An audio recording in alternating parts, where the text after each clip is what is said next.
श्री आचार्य जी, उनके दिव्य मधुर वाणी से जो कथा प्रवाह निर्झरित हो रहा है, उसमें और सुंदर अपने दिव्य स्वरों की स्वर लहरी से उसे सुसज्जित करने वाले समस्त संगीतकार सतेंद्र जी एवं उनका समस्त परिकर एवं इस ब्रज वसुंधरा में विराजमान होकर गोविंद के गुण गणों की गंगा में गोता लगाने के लिए पधारे हुए समस्त भगवत चरणानुरागी बंधुओं एवं भक्तिमती माताओं, भगवान की कथा तो दिव्य है ही।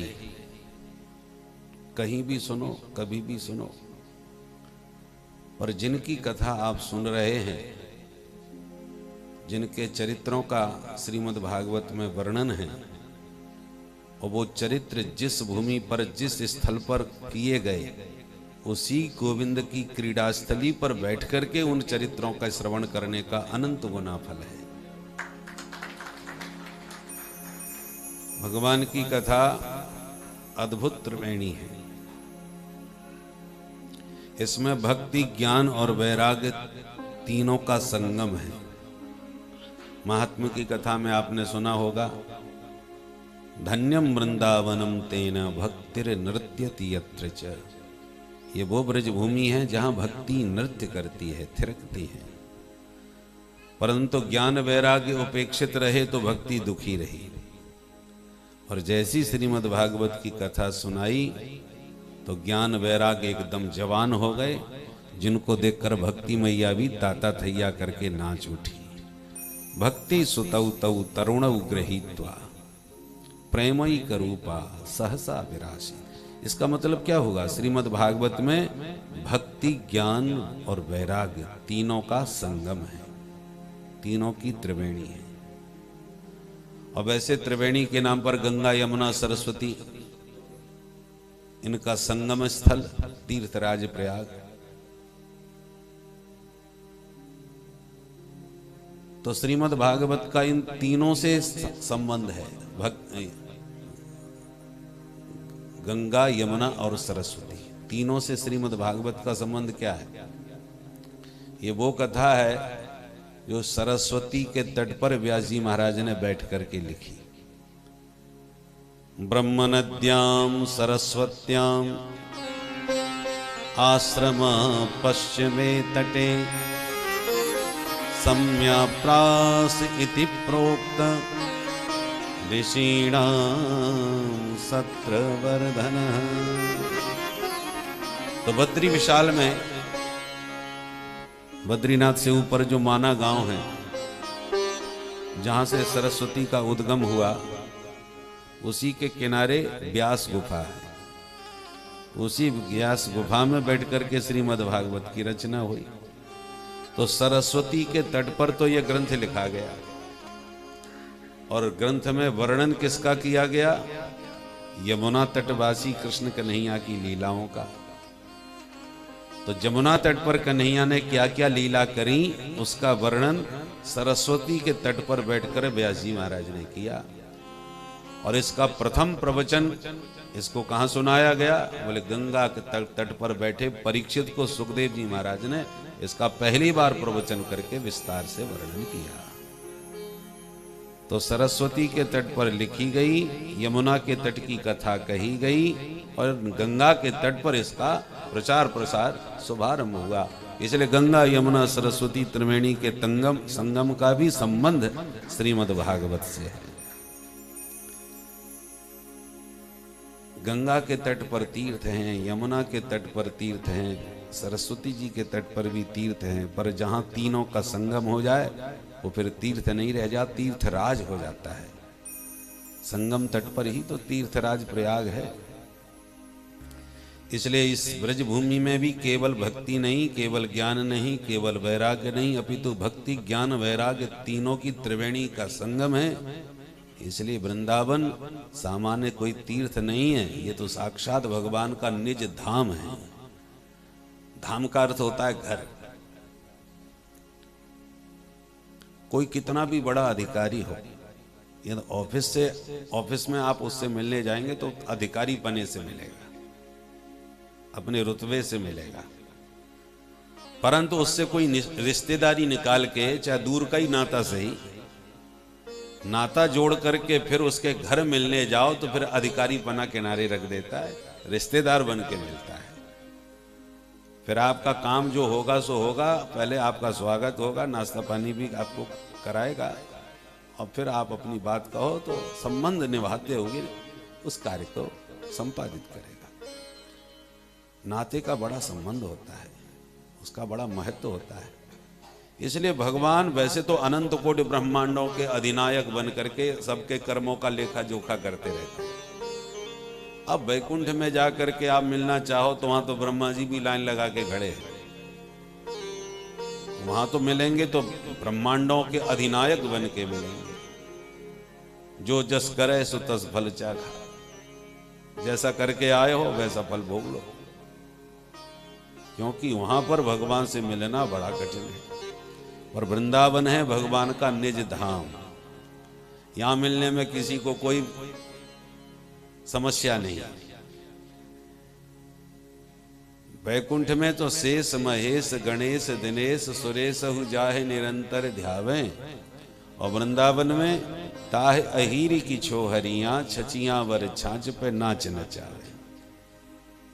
जो सारे ब्रह्मांडों का स्वामी बन करके चराचर जगत के जीवों का हिसाब किताब कर रहा है, सबको यथायोग्य कर्म दंड दे रहा है, उसी सर्वेश्वर को वृंदावन में आने पर ब्रज की गोपियां कहती हैं, कन्हैया एक बढ़िया सो ठुमका लगा के नाच के दिखाए दे, ताजो ताजो छाछ है, बढ़िया ताजो माखन प्रेम ते पवाऊंगी।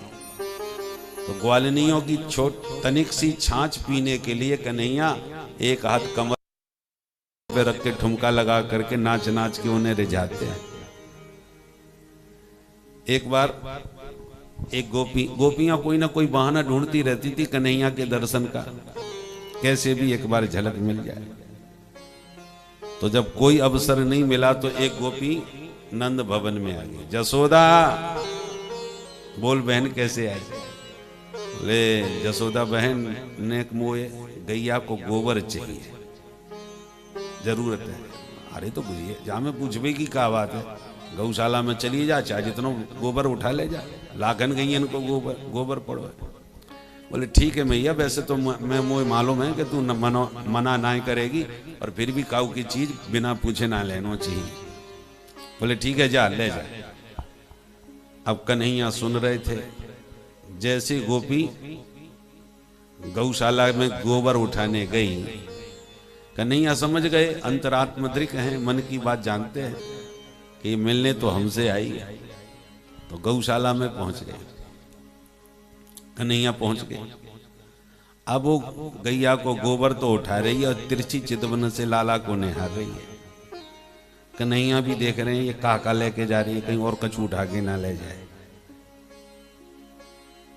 और जैसे ही उसने गोबर भर लिया टोकरी में, तो इतनो वजन है गया कि वाकू उठाते ना बने। तो कन्हैया से कही लाला ने एक सहारो लगाए दे, ने ऊंचाए दे मुँह को। कन्हैया बोले ले, गोबर भी ले जा रही है, हम ते मजदूरी भी करवा रही है, चल कोई बात ना है ऊंचाए देंगे। हाथ लगायो, उठाई दियो, तो नेक हाथ गोबर के कन्हैया के भी बिगड़ गए, चल ले जा। अब कन्हैया ने जब हाथ लगा के उठाया, उसके सिर पर टोकरी रखी, तो उसे इतनी कल्पना नहीं थी कि कन्हैया के इतने निकटता से दर्शन मिलेंगे। दूर दूर से तो करती थी, पर उचाते समय कन्हैया का मुख बिल्कुल सामने आ गया। तो इतनी प्रसन्न भई निकट दर्शन पाकर कि भागी भागी गई, गोबर पटका घर में और खाली टोकरी लेके फिर आ गई गोबर ले गई। फिर गोबर की टोकरी पूरी भरी, लाला बस एक बार और ऊंचाई दे।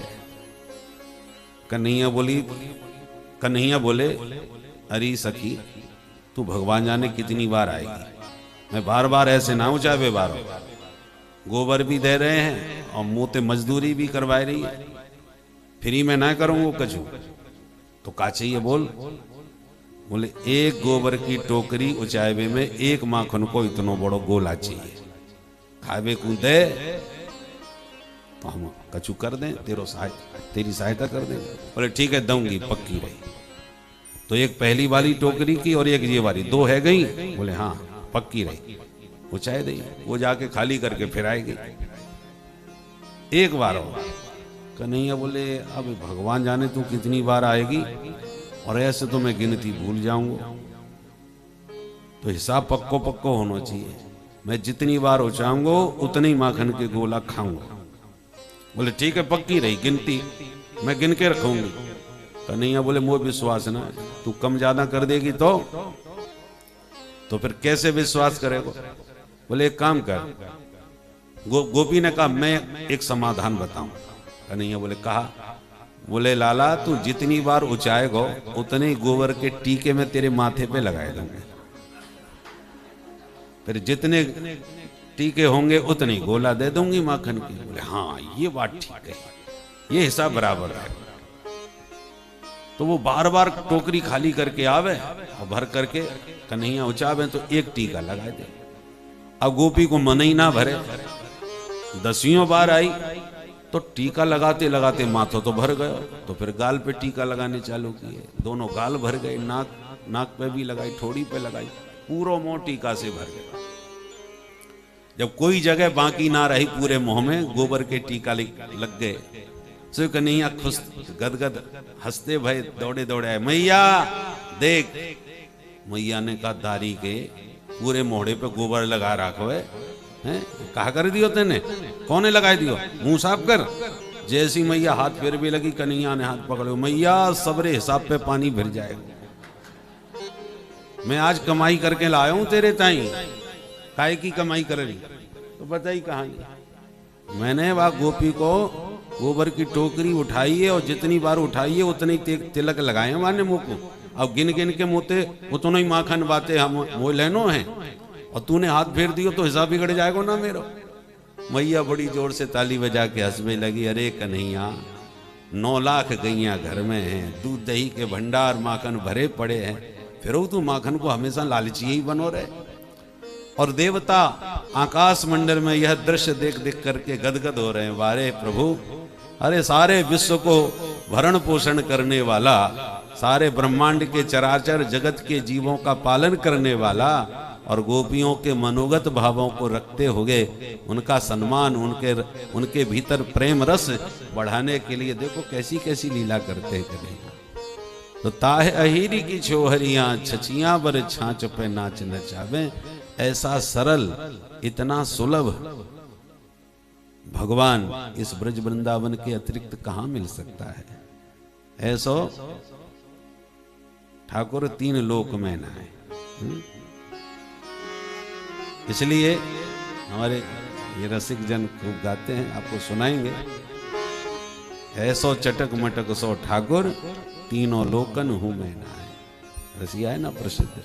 तो कहने का तात्पर्य यह है कि आप बड़ भागी हैं जो न जाने कहां कहां से कितनी दूर से आकर इस ब्रज भूमि में विराजमान होकर श्रीमद् भागवत के दिव्य चरित्रों के माध्यम से प्रभु की क्रीड़ा स्थली में बैठ करके उन्हीं लीलाओं का आप श्रवण कर रहे हैं, आनंद ले रहे हैं। और हमारे आचार्य जी अपनी मधुर वाणी से आपको वर्णन करके सुना रहे हैं। उनकी वाणी भी पवित्र हो रही है और आपके कान भी पवित्र हो रहे हैं। और इस ब्रज भूमि में एक दिन रहना कठिन होता है, एक दिन कोई एक रात्रि रुक जाए तो धन्य हो जाता है। इसी बहाने आप तो 7 रात्रि निवास करेंगे हैं, और 7 दिन तक प्रभु के चरित्रों का रसास्वादन करते हुए ठाकुर जी के सुंदर सुंदर लीलाओं का श्रवण करो, और ठाकुर जी की दिव्य झांकी का देवालयों में जाके दर्शन भी करो।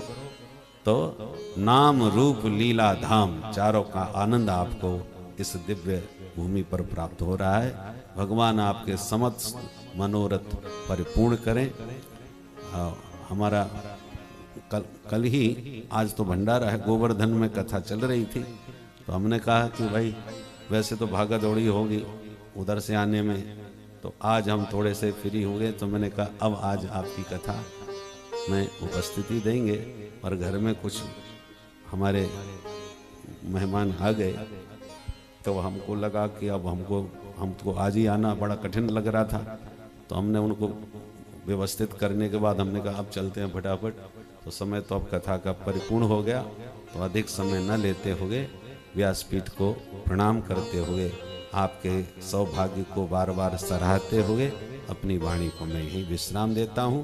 बोल कृष्ण कन्हैया लाल की जय, भक्तवत्सल भगवान की जय। जय जय श्री श्री कृष्ण गोविंद हरे मुरारे, हे नाथ नारायण वासुदेव। श्री कृष्ण गोविंद हरे मुरारे, हे नाथ नारायण वासुदेव। श्री कृष्ण गोविंद हरे मुरारे, हे नाथ नारायण वासुदेव। श्री कृष्ण गोविंद हरे मुरारे।